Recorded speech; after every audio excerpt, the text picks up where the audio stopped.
আচ্ছা, তোমরা যারা বিউপিতে আবেদন করছো, তোমাদের কালকে বা পরশু হয়তো তোমাদের শর্ট লিস্টের রেজাল্টটা দিবে। তো অনেকে হচ্ছে এটা নিয়ে খুব টেনশনে আসো যে বিউপিতে এখানে শর্ট লিস্টে তোমাদের নাম আসবে কিনা বা সিলেকশন লিস্টে। তো এটা হচ্ছে আমি একটু বলি, ভুলটা তোমাদের ভেঙে দিই। তোমরা যারা বিউপিতে অ্যাপ্লাই করছো, মানে বিউপিতে এ পর্যন্ত তোমরা এফ এ double S, F triple S কিংবা এফবিএস ফ্যাকাল্টিতে যেখানেই তোমরা আবেদন করছো, তোমাদের সবারই নাম চলে আসবে। মানে এইখানে এটা কোনো মার্কের উপর বেস করে বা রেজাল্টের উপর বেস করে তোমাদের কোনো সিলেকশন পদ্ধতি না। এটা হচ্ছে যারা যারা আবেদন করছে তাদেরকে পরবর্তীতে নামটা শো করা যে তোমাদের আবেদনটা হচ্ছে তোমরা বিউপিতে পরীক্ষাটা দিবা। আর এখানে আরেকটা বিষয় যেটা, যে সিলেকশনের ভিতরে একটা জিনিস খেয়াল রাখতে হবে যে তোমরা যখন আবেদন করছো তখন অনেক স্টুডেন্ট আছে যারা হচ্ছে ধরো সিগনেচার ঠিকঠাকভাবে দেয় না, বা হচ্ছে তোমার কিছু কিছু এরর করে যেগুলো মেজর এরর।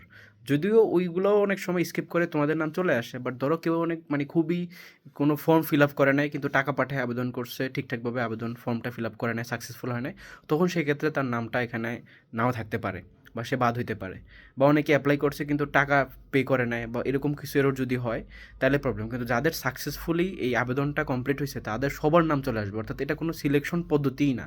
এটা হচ্ছে জাস্ট তোমরা আবেদন করছো, তোমাদের নামটা তারা এখানে জানিয়ে দিবে যে তোমার F A double S A এতজন আবেদন করছে তারা ভর্তি পরীক্ষা দিবে, এফ ট্রিপল এস এতজন আবেদন করছে তারা ভর্তি পরীক্ষা দিবে, এফবিএস এতজন দিচ্ছে তারা ভর্তি পরীক্ষা দিবে, এই লিস্টটা আর কি তারা জানিয়ে দিবে। ঠিক আছে, পরীক্ষার আগে আগে। সো এইটাই হইতেছে সিলেকশন। তার মানে এখানে তোমাদের টেনশন করার কিছুই নেই।